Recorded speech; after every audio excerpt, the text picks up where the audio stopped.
Welcome back to नाइनश्री classes and this is नाइनश्री। आशा करती हूँ कि आप सभी लोग बहुत ही अच्छे होंगे और अपने घरों में बिल्कुल सुरक्षित होंगे।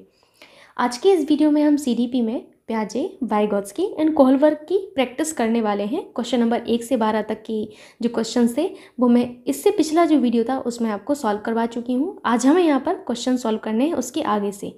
सो यहाँ पर आप क्वेश्चन देख सकते हैं। क्वेश्चन नंबर 13, निम्नलिखित में से किस मनोवैज्ञानिक ने बच्चों को ज्ञान के सक्रिय जिज्ञासु के रूप में देखते हुए उनकी चिंतन पर सामाजिक एवं सांस्कृतिक विषय वस्तुओं के प्रभाव को महत्व दिया? सामाजिक एवं सांस्कृतिक विषय वस्तुओं को आप सभी से रिक्वेस्ट है कि इससे पिछला जो वीडियो था उसमें आप एक बार जरूर देख लीजिएगा, क्योंकि उसमें मैंने आपको जो है प्याजे, वाइगोत्स्की एंड कोहलबर्ग के सिद्धांत को डिटेल में डिस्कस किया है, तो उससे आपको हेल्प मिल जाएगी। अब यहाँ पर आपको मैंने जो है एक चीज़ समझाई हुई थी कि वाइगोत्स्की का जो सामाजिक निर्मितवाद है इसे क्या कहा जाता है? संज्ञानात्मक विकास का सामाजिक सांस्कृतिक सिद्धांत। अगर आपको सिर्फ इतनी ही बात पता है तब भी आप इस क्वेश्चन को सही कर सकते हैं, बट मैं आपको सजेशन दूंगी कि क्वेश्चन को सही नहीं करना है, उसको समझना भी है। तो मैंने आपको समझाया था वाइगोत्स्की का, किसका? वाइगोत्स्की का पूरा नाम है लेव सिमोनोविच वाइगोत्स्की। लेव सिमोनोविच वाइगोत्स्की। तो आपके जो वाइगोत्स्की हैं, वाइगोत्स्की का सामाजिक निर्मितवाद है, ठीक है। सामाजिक निर्मितवाद का जो सिद्धांत है वो किसने दिया है? सामाजिक निर्मितवाद का जो सिद्धांत है ये आपके वाइगोत्स्की ने दिया है, ठीक है। अब इसी सिद्धांत को क्या कहा जाता है? इसी सिद्धांत का जो अन्य नाम है वो है आपका संज्ञानात्मक विकास का सामाजिक सांस्कृतिक सिद्धांत। क्या है? संज्ञानात्मक विकास का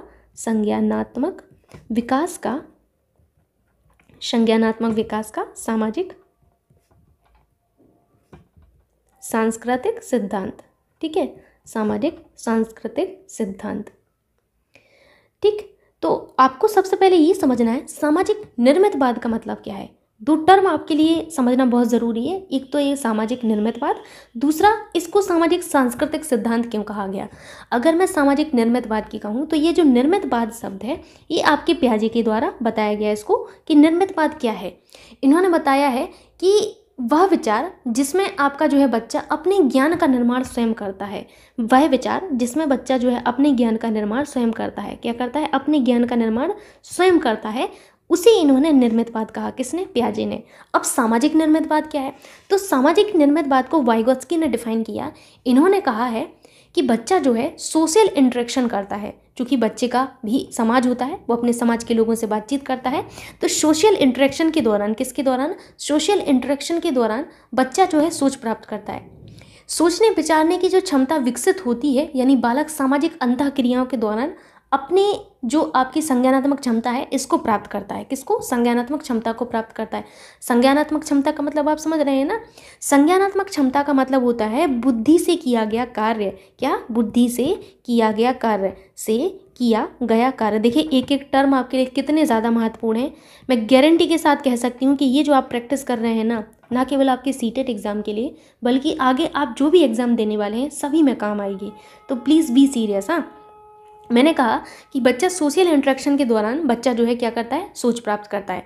जब वो सोशल इंटरेक्शन करता है, अंतःक्रियाएं करता है, तो वो अपने संज्ञानात्मक क्षमता को प्राप्त करता है। यही आपका संज्ञानात्मक जो आपका सामाजिक निर्मितवाद है यही है, ठीक है। अब ये बात आती है कि आखिर में संज्ञानात्मक क्षमता का मतलब क्या है। इस संज्ञानात्मक क्षमता को वो समाज से प्राप्त कर रहा है, आखिर में संज्ञानात्मक क्षमता है क्या। तो आप इसको इस तरीके से समझिए कि बुद्धि से किया गया कार्य आपका संज्ञानात्मक क्षमता कहलाता है। अब बुद्धि से क्या क्या करते हैं आप? निर्णय लेते हैं आप, कल्पना करते हैं आप। क्या करते हैं? कल्पना करते हैं आप, तर्क करते हैं आप, और क्या? सोचते हैं आप। ये क्या है? सोचने विचारने की क्षमता, निर्णय लेने की क्षमता, तर्क करने की क्षमता, ये सभी संज्ञानात्मक क्षमताओं में आती हैं। और इन्हीं संज्ञानात्मक क्षमताओं को ही हम अपने सामाजिक जो आपका समाज है हमारा, जो सोशल इंटरेक्शन है, उससे प्राप्त करते हैं। इस चीज़ को हमेशा याद रखना। ऐसा बच्चा जिसका जो है समाज से कोई संबंध नहीं होता है तो उसमें ये सब चीज़ें जो हैं बहुत मुश्किल से ही आ पाती हैं, है ना। मतलब एक जो चालाकी वाली बात होती है ना उसके अंदर नहीं आ पाती। बच्चा ये सब चीज़ें समाज से ही प्राप्त करता है। निर्णय, कल्पना, तर्क, चिंतन, सोचने, ये सब चीज़ों को वो अपनी सामाजिक अंतःक्रियाओं के दौरान ही सीखता है। ऐसा आपकी जो सोशल इंटरेक्शन होता है उनके दौरान सीखता है, ठीक। तो पहला आपने समझ लिया सामाजिक निर्मितवाद को। अब बात आती है कि सामाजिक सांस्कृतिक क्यों कहा गया। सामाजिक सांस्कृतिक इसलिए कहा गया क्योंकि समाज में जो बच्चा है वो संस्कृति से तो आपका निरपेक्ष नहीं हो सकता है। कोई भी बच्चा अगर वो समाज में है तो आप सभी को पता है वो समाज के अकॉर्डिंग चलेगा, सापेक्ष चलेगा, निरपेक्ष नहीं चलेगा। अगर निरपेक्ष चलता है तो उसका आपको पता ही है, ठीक है। तो आप ये मान के चलिए कि संस्कृति की निरपेक्ष नहीं हो सकता, संस्कृति के सापेक्ष होता है, ठीक है। अगर कोई भी व्यक्ति है जो आपके समाज में है तो वो संस्कृति के सापेक्ष ही चलता है। अब संस्कृति क्या है, तो संस्कृति वो होती है, समाज में व्याप्त गुणों को ही संस्कृति कहा जाता है, ठीक है। आपके समाज में व्याप्त जो गुण हैं उन्हीं को संस्कृति कहा जाता है। किसी भी पर्टिकुलर समाज में व्याप्त गुण जो होते हैं उनको संस्कृति कहते हैं, ठीक। तो उसी संस्कृति के अकॉर्डिंग आपका बच्चा चलता है, और बच्चा जो होता है वो समाज की संस्कृति के सापेक्ष ही व्यवहार करता है, ठीक है। हमारी अपनी संस्कृति के अकॉर्डिंग हम अपनी चालाकियाँ जो है उन सभी को प्राप्त करते हैं। यहाँ तक कि हमारा परिवार का भी एक अलग कल्चर होता है जो कि हमारी जो चीज़ें हैं उनमें झलकता है। ऐसा नहीं है कि हमारे जो परिवार है इसका कोई कल्चर नहीं, हमारे परिवार का अलग कल्चर है। जैसे आपका परिवार है, ये मेरा परिवार है, दोनों ही परिवार का अलग अलग कल्चर होगा, ठीक। तो दोनों ही परिवार का क्या कल्चर अलग होगा, बिल्कुल डिफरेंट होगा, जरूरी नहीं कि सेम है, ठीक। तो ये भी आपके बालक के अंदर आती हैं, और यहीं से जो बालक है वो क्या प्राप्त करता है, यहीं से बालक जो है सोचने, विचारने, तर्क करने की क्षमता प्राप्त करता है। इसीलिए इसको सामाजिक सांस्कृतिक सिद्धांत कहा गया। क्या कहा गया, सामाजिक सांस्कृतिक सिद्धांत कहा गया। आई होप आप इस चीज़ को समझ गए होंगे। तो कभी भी सामाजिक एवं सांस्कृतिक आए ना तो लेव वाइगोत्स्की आपको आंख मीच के बंद कर देना है, आपको कुछ सोचना ही नहीं है। इस चीज़ को समझ गए। अब आंख मीच के मतलब ये है कि आप एकदम से ये नहीं कि गलत आप ना टिक करके आए। अगर आपसे सामाजिक अधिगम सिद्धांत कहा जाए, क्या कहा जाए, सामाजिक अधिगम सिद्धांत, तो आप वहाँ पर फिर फंस जाएंगे। सामाजिक अधिगम का जो सिद्धांत है ये आपका किसका है, सामाजिक अधिगम का सिद्धांत आपके वेंडुरा का है। किसका है, वेंडुरा का है। इस चीज़ को आप जरूर से याद रखिएगा। बाद में मत कहना कि अरे मैम आपने तो क्वेश्चन गलत करवा दिया। तो ये आपको ध्यान रखना है कि सामाजिक अधिगम सिद्धांत वेंडुरा का है, ठीक है। सामाजिक के चक्कर में कुछ गलत मत कर लेना, ठीक। तो यहाँ पर मूव करते हैं अभी नेक्स्ट क्वेश्चन पर। आई होप आप उस चीज़ को समझ गए होंगे। क्वेश्चन है, जिग्सा पहेली को करते समय 5 वर्ष की नज़मा स्वयं से कहती है, नीला टुकड़ा कहाँ है, नहीं यह बाला, नहीं गाढ़े रंग का बाला जिससे यह जूता पूरा बन जाएगा। अब ध्यान से इसको समझिए आप।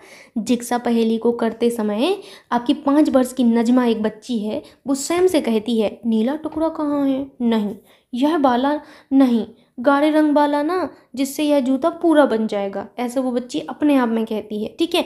देखो, कार्य करते हुए अपने आप से बातें, कार्य करते हुए अपने आप से बातें। इसीलिए आपसे विनम्र निवेदन है कि पिछला वीडियो देख लीजिए, उसमें मैंने आपको बहुत ही अच्छे से समझाया हुआ है, ठीक है। कार्य करते हुए अपने आप से बातें कर रही है कौन, बच्ची नजमा। अब इस प्रकार की वार्ता को वाइगोत्स्की ने किस तरह संबोधित किया है, तो मैंने आपको बताया था कि वाइगोत्स्की के अनुसार जो भाषा है वो 3 प्रकार की बताई थी मैंने। एक तो आपको बताई थी आत्मभाषा। कौन सी बताई थी, आत्मभाषा। दूसरी मैंने आपको बताई थी सामाजिक भाषा, सामाजिक भाषा, ठीक है। तीसरी जो भाषा आपको मैंने बताई है वो बताइए व्यक्तिगत, आपकी व्यक्तिगत वार्ता, ठीक है, व्यक्तिगत वार्ता। ये तीनों टर्म आपके लिए इतने ज़्यादा महत्वपूर्ण हैं जितना आपके बाबू सोना मोना महत्वपूर्ण होते हैं, ठीक है। तो इस चीज़ को याद रखना। आत्मभाषा क्या होता है, आत्मभाषा जब बालक अपने मन में खुद से बातें करता है, ठीक है, खुद से बातें करे तो वो आत्मभाषा है। लेकिन कार्य करते हुए खुद से बातें करे, जब बालक किसी कार्य को कर रहा है और कार्य करते हुए स्वयं से बोलते हुए कार्य कर रहा है, ये वाला नहीं, ये वाला सही होगा, यहाँ पे ना ये टुकड़ा फिट नहीं बैठ रहा, ये वाला बैठा के देखो, अच्छा चलो ये वाला करते हैं, ये वाला कलर अच्छा नहीं लग रहा, नो नो नो नो, ये वाला कलर फिट बिठाते हैं। तो ये क्या है, ये है व्यक्तिगत वार्ता, जब बच्चे अपने आप में ऐसा करते हैं लेकिन कार्य करते हुए। अब इसी व्यक्तिगत वार्ता को जीन प्याजे भाई साहब ने क्या किया, इसी व्यक्तिगत वार्ता को जीन प्याजे भाई साहब ने एक नया टर्म दे दिया। क्या दिया, इसी को बोला है इन्होंने अह केंद्रित भाषा। इस चीज़ को आपको याद रखना है, अहम केंद्रित भाषा जो है इसी को कहा गया, अहम केंद्रित भाषा इसी को कहा गया, ठीक है। So very very important, please आप इस चीज़ को सीरियस लीजिए। जितना सीरियस होकर आपको पढ़ाया जा रहा है उसको उतना ही सीरियस लीजिए। तो यहाँ पर नजमा जो बच्ची है वो क्या कर रही है, नजमा जो बच्ची है वो कार्य कर रही है, एक प्रॉब्लम सॉल्व कर रही है कि नीला टुकड़ा कहाँ है, यह वाला ना गाढ़े रंग वाला है, इससे ना जूता पूरा बन जाएगा। तो ऐसे क्या करें, कार्य करते हुए खुद से बातें, तो क्या होगा, व्यक्तिगत वार्ता होगा कि नहीं। तो आँख मीच के इसको भी आप टिक कर सकते हैं। आपको अपने कॉन्सेप्ट बनाने हैं, यहाँ पर रटने वाला काम नहीं करना है, ठीक है। चलिए मूव करते हैं नेक्स्ट क्वेश्चन पर।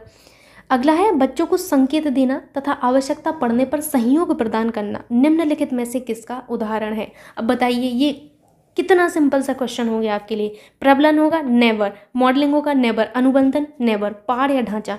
अब बात आती है ये है क्या आखिर में, पाड़ ढांचा। तो पिछले वीडियो में भी मैंने आपको समझाया था, बट डोंट वरी, मैं यहाँ पर भी समझा दूंगी। मैं चाहती हूँ कि आप ना बार बार वो चीज़ सीखें। जब आप बार बार करेंगे ना, अभ्यास करेंगे, जैसे आपके थॉर्नडाइक ने अभ्यास का नियम दिया ना, जब आप बार बार करेंगे तो अपने आप वो आपको चीज़ आने लगेगी। तो आपकी जो वाइगोत्स्की हैं, लेव वाइगोत्स्की, इन्होंने 3 टर्म दिए। एक तो दिया था MKO, मोर नॉलेजेबल अदर। जैसे मैं आपको पढ़ा रही हूँ यहाँ पर, आप जो हैं मेरे से कुछ सीख रहे हैं, तो यहाँ पर क्या हुआ, मैं आपकी जो है यहाँ पर हेल्प कर रही हूँ, तो मैं यहाँ पर MK हुई, क्या हुई, MKO। अब बात ये आती है कि मैम फ़ोन भी तो हमारी हेल्प करता है, तो फ़ोन आपकी MKO में नहीं आएगा। लेव वाइगोत्स्की ने सिर्फ और सिर्फ जैविक चीज़ों को ही शामिल किया है, ठीक है, जैविक चीज़ों को ही शामिल किया है। इस चीज़ को विशेष रूप से याद रखना। मैं जिंदा हूँ ना, मैं जिंदा हूँ तो मैं क्या हूँ, MK हूँ आपके लिए। अब बात ये आती है कि क्या मैम MKO सिर्फ हमारा कोई पढ़ाने वाला ही हो सकता है? बिल्कुल भी नहीं। आपके जीवन में भी अगर आपको कोई चीज़ नहीं आ रही है, कोई भी आपका दोस्त हेल्प करता है, तो वो भी MKO ही है। अगर आपके माता पिता आपकी किसी चीज़ में हेल्प करते हैं, समस्या समाधान में हेल्प करते हैं, तो वो भी आपके MKO है। अगर छोटा भाई भी हेल्प करता है तो भी आपका वो MKO ही कहलाएगा, यानी कि ऑब्जेक्ट जो होता है वो हमारा MKO होता है। दूसरा जो टर्म दिया है, एक तो इन्होंने MKO दिया, दूसरा इन्होंने टर्म दिया स्कैफोल्डिंग। स्कैफोल्डिंग, देखिए शब्दों पर ध्यान देना है आपको, स्कैफोल्डिंग। और इसके बाद स्कैफोल्डिंग को ही इन्होंने क्या कहा, पाड़ कहा या फिर ढांचा कहा, पाड़ कहा या ढांचा। एक शब्द और इसको कहा गया मचान। क्या कहा गया, मचान। इस चीज़ को आपको ध्यान रखना है, ठीक है। पाड़ कहा जाए या ढांचा कहा जाए या मचान कहा जाए, स्कैफोल्डिंग, ये आपके टर्म एक ही है, कुछ अलग नहीं है, ठीक। तो ये जो स्कैफोल्डिंग है, इस चीज़ को आप समझना ध्यान से। स्कैफोल्डिंग को जो है जेरोम ब्रूनर ने इसे वयस्क सहायता के लिए जो है स्कैफोल्डिंग शब्द का प्रयोग किया था। जेरोम ब्रूनर जो थे, अब यहाँ पर देखिए स्कैफोल्डिंग जो आपका वाइगोत्स्की से संबंधित है, लेकिन मैं ब्रूनर की बात कर रही हूँ। क्यों कर रही हूँ, क्योंकि महत्वपूर्ण है, इसीलिए मैं आपको बता रही हूँ। जो आपके जेरोम ब्रूनर थे, इन्होंने इस वयस्क सहायता के लिए स्कैफोल्डिंग शब्द का प्रयोग किया है, ठीक। MKO द्वारा प्रदान की जाने वाली मदद को वाइगोत्स्की वयस्क सहायता कहते हैं। क्या कहते हैं, वयस्क सहायता कहते हैं। अब इसी वयस्क सहायता जो है, इसी वयस्क सहायता को स्कैफोल्डिंग शब्द का प्रयोग जेरोम ब्रूनर ने किया। प्लीज लिसन, ठीक है, इस चीज़ को ध्यान से सुनना है आपको। MKO द्वारा प्रदान की जाने वाली मदद को वाइगोत्स्की वयस्क सहायता कहते हैं। अब इसी वयस्क सहायता के लिए जेरोम ब्रूनर आए और इन्होंने वयस्क सहायता के लिए स्कैफोल्डिंग शब्द जो है गढ़ दिया, और वही आपका जो है स्कैफोल्डिंग मैं आपको समझा रही हूँ। स्कैफोल्डिंग क्या है, स्कैफोल्डिंग आपकी एक अस्थायी मदद होती है। क्या होती है, अस्थायी मदद होती है। जैसे यहाँ पर मैं आपकी मदद कर रही हूँ ना, तो ये जो प्रोसेस है, देखिए एक तो है कि मैं MKO हूँ आपके लिए, क्योंकि मैं आपको यहाँ पर आपकी समस्या समाधान में हेल्प कर रही हूँ, तो मैं MKO हुई। लेकिन जो प्रोसेस है, जो ये प्रोसेस चल रही है, जो अभी मैं पढ़ा रही हूँ, ये क्या हुई, ये है आपका स्कैफोल्डिंग, पहाड़ या ढांचा या फिर मचान। प्रोसेस को आप क्या कहेंगे, इस प्रोसेस को आप कहेंगे स्कैफोल्डिंग, ठीक। तो अब आपसे यही क्वेश्चन था। नेक्स्ट आपका तीसरा जो टर्म था ZPD। क्या है, ZPD। ZPD क्या है, बालक द्वारा खुद से समस्या को समाधान न कर पाना तथा किसी वयस्क की सहायता से समाधान कर लेना, इन दोनों के बीच का जो अंतराल होता है वही ZPD है। बट यहाँ पर आप अपना क्वेश्चन देखिए, बच्चों को संकेत देना तथा आवश्यकता पड़ने पर सहयोग प्रदान करना। क्या है ये पाड़ है, ये ढांचा है, ये मचान है, ये स्कैफोल्डिंग है, ठीक।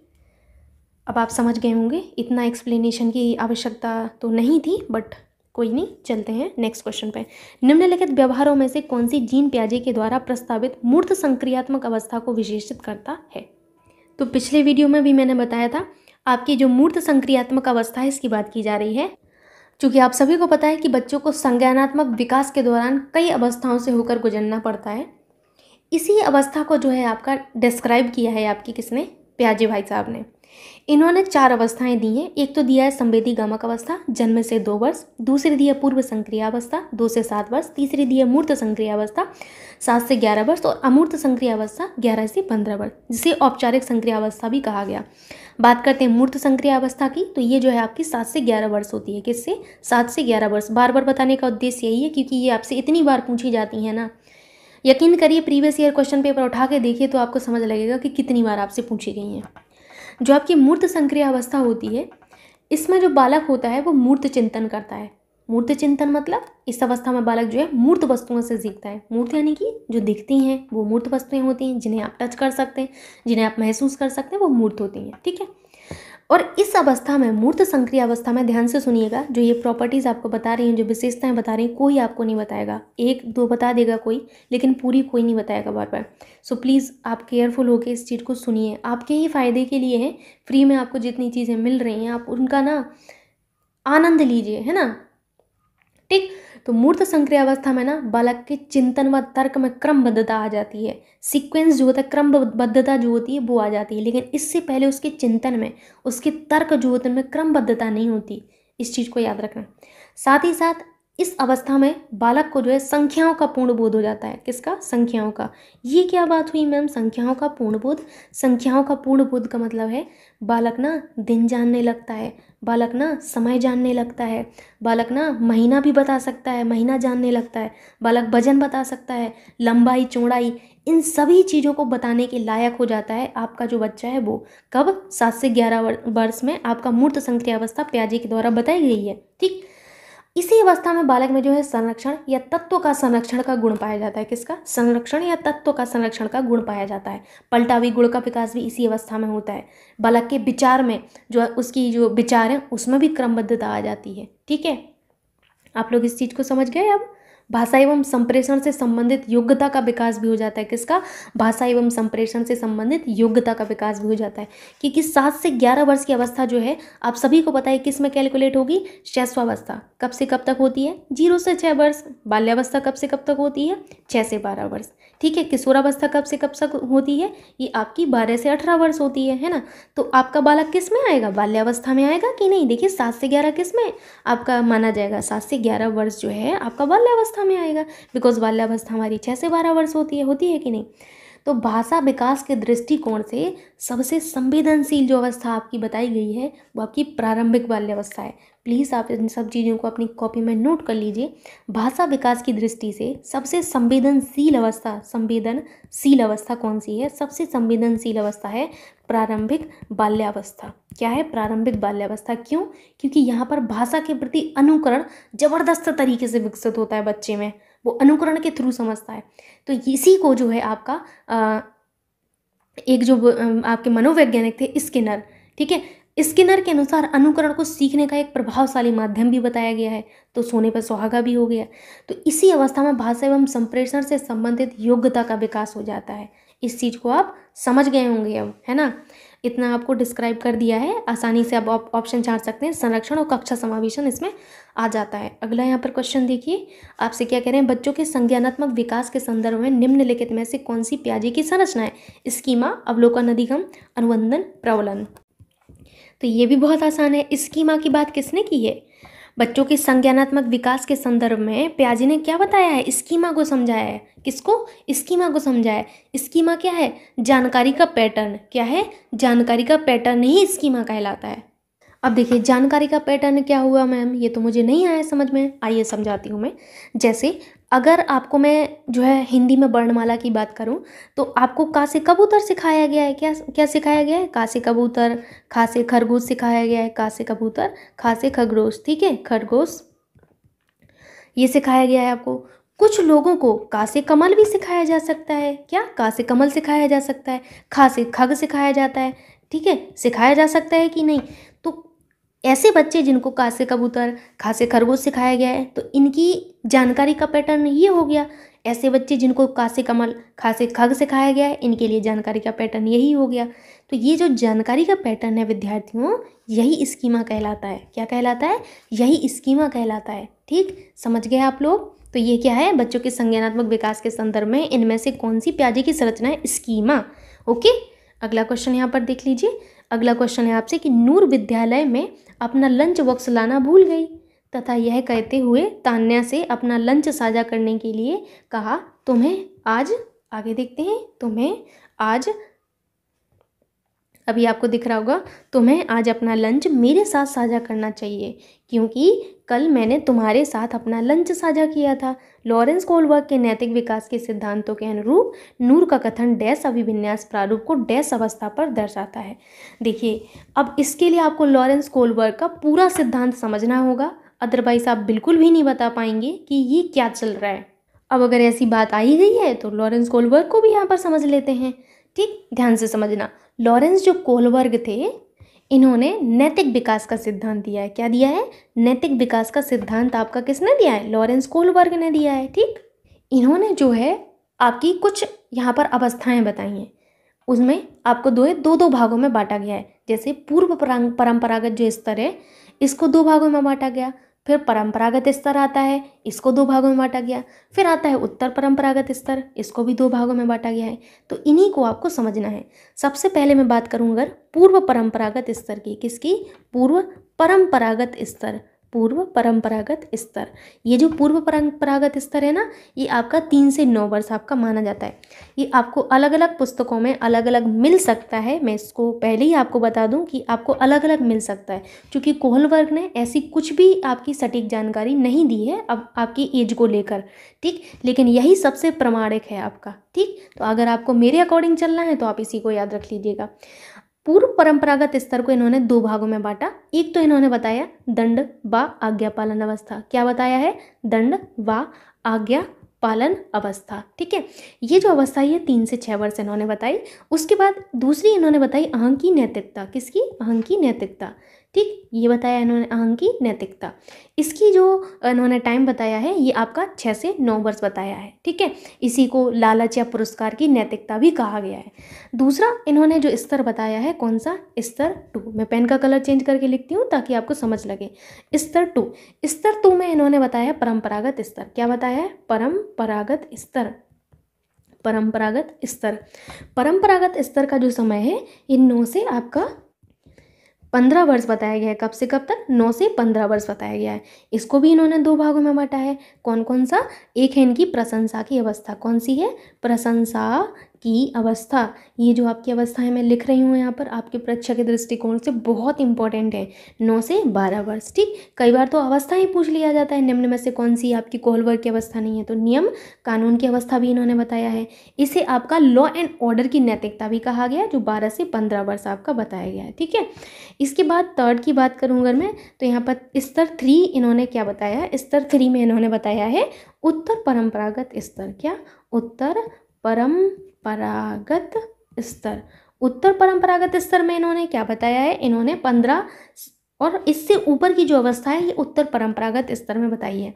इसको भी इन्होंने 2 भागों में बांटा। पहला इन्होंने बताया है सामाजिक समझौता। बस यहीं पर आपको अटक जाना है, सामाजिक समझौता। ठीक, समझौता। अब यहाँ पर लिख नहीं पा रही हूँ आप लोग, लेकिन लिखिएगा सामाजिक समझौता। और यहाँ पर अगली जो अवस्था बताई है वो है विवेक की नैतिकता। विवेक की नैतिकता। तो इन्होंने हर एक स्तर को 2 भागों में बांटा। तो इस तरीके से इन्होंने 6 आपकी बताई अवस्थाएं। अब इन्हीं को आपको समझना है, बड़े ध्यान से समझना है। दंड व आज्ञा पालन, इस अवस्था में जो बच्चा है ना वो डरता है कि कहीं अगर ऐसा कार्य कर दिया तो मुझे दंड मिलेगा। अहं की नैतिकता, जहाँ पर बच्चा ये सोचता है कि मतलब उसके अंदर पुरस्कार और लालच जो आपका है ना, पुरस्कार की जो है लालच पाया जाता है, ये होती है अहं की नैतिकता। अगला है प्रशंसा की नैतिकता। जो प्रशंसा की आपकी जो अवस्था है, प्रशंसा की अवस्था, इसको प्रशंसा की नैतिकता भी कहेंगे आप। ये क्या है? यदि किसी कार्य को करते समय बच्चे को प्रशंसा मिलेगी तो क्या करेगा बच्चा उसे ही नैतिकता मान लेता है। क्योंकि आप यहाँ पर नैतिक विकास के सिद्धांत की बात कर रहे हैं, तो अगर बच्चे की प्रशंसा की जाएगी तो वो उसे ही नैतिकता मान लेगा। मान के चलिए कि आप जो है किसी विषय पर आप अपने बच्चे को प्रशंसा जो है वहाँ पर देते हैं, यानी कि उसको जो है अप्रिशिएट करते हैं, तो बच्चा उसी को अपनी नैतिकता मान लेगा और उस कार्य को वो बार बार करेगा। ठीक, अगला है नियम कानून, यानी कि लॉ एंड ऑर्डर। तो इस अवस्था में बालक जो है ना वो सामाजिक परंपराओं को मानने लगता है। स्तर 3 में उत्तर परंपरागत स्तर है, जिसमें सामाजिक समझौता की नैतिकता वाली जो अवस्था है ना, सामाजिक समझौता की नैतिकता वाली अवस्था आपके लिए बहुत महत्वपूर्ण है। इसमें ये होता है ना कि अगर समाज जो है बच्चे को सुरक्षा प्रदान करता है तो बच्चा भी समाज के लिए पॉजिटिव वे में सोचता है। देखिए ध्यान से समझिएगा, अगर समाज जो है समाज से बच्चों को कुछ मिल रहा होगा तो बच्चा जो है समाज की क्या करेगा? सम्मान करेगा। और अगर बच्चे को समाज से कुछ नहीं मिल रहा होगा तो बच्चा समाज का सम्मान नहीं करेगा। मान के चलिए आप लोग, इसको मैं एक बहुत साधारण से एग्जाम्पल के थ्रू बताती हूँ, क्योंकि ये एक ऐसी अवस्था है जो 18 के बाद भी होती है ना। यहाँ पर मैंने क्या बताया? 15 और उससे ऊपर, तो 18 साल मान सकती हूँ मैं कि इससे ऊपर 18 होता है 15 के ऊपर। तो 18-19 साल में एक जो बच्चे होते हैं उनका जो है फ़ोन पे मामला सेट हो जाता है। अब फ़ोन पे मामला सेट हो गया तो घर में पता चल गया।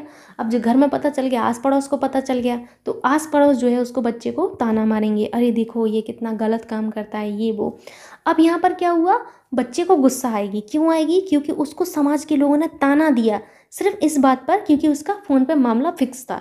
ठीक, तो अब बच्चा क्या करेगा? बच्चों को यहाँ पर क्या मिली? निराशा मिली। तो क्या बच्चा कभी समाज का सम्मान करेगा? कभी नहीं करेगा। वो ये सोचेगा कि अगर मुझे समाज से कुछ नहीं मिला है तो मैं समाज का सम्मान क्यों करूं मैं सम्मान जब मुझे ही कुछ नहीं मिला। तो ये होती है आपकी सामाजिक समझौता की नैतिकता। इसको आप समझ गए आसानी से। नेक्स्ट है विवेक की नैतिकता। विवेक की नैतिकता में ये बताया जाता है कि बच्चा जो है यहाँ पर अपने विवेक के आधार पर किसी भी चीज़ का पॉजिटिव और नेगेटिव दोनों ही पहलू समझ लेता है। ठीक है, पॉजिटिव और नेगेटिव दोनों ही पहलू समझ लेता है। वो अपने विवेक के आधार पर ये डिसाइड कर सकता है कि उसे क्या करना चाहिए, उसे कौन सा ऑप्शन चूज़ करना चाहिए। आई थिंक आप समझ रहे होंगे इन सब चीज़ों को।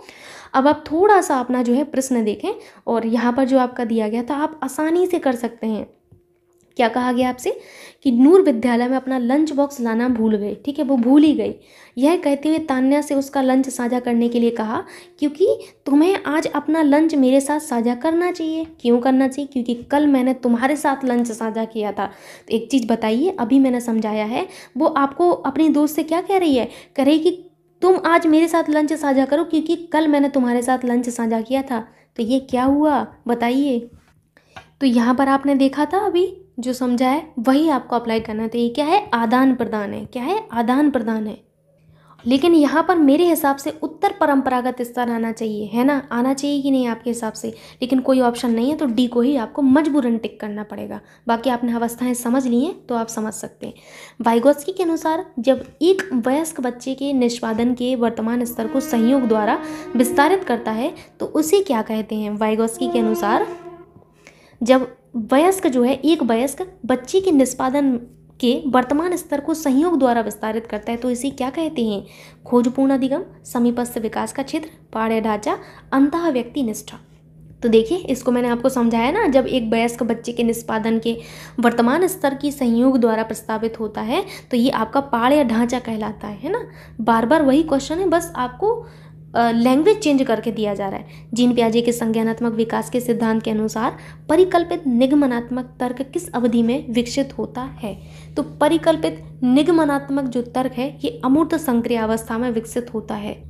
आपके जो अमूर्त संक्रिया अवस्था है इसको आपका औपचारिक संक्रिया अवस्था भी कहते हैं। सो प्लीज़ आप इस चीज़ को ज़रूर से याद रखिएगा। आपसे कई बार एग्जाम में औपचारिक संक्रिया अवस्था भी बोला जाता है, तो औपचारिक संक्रिया अवस्था भी इसको ही कहा जाता है, अमूर्त संक्रिया अवस्था को।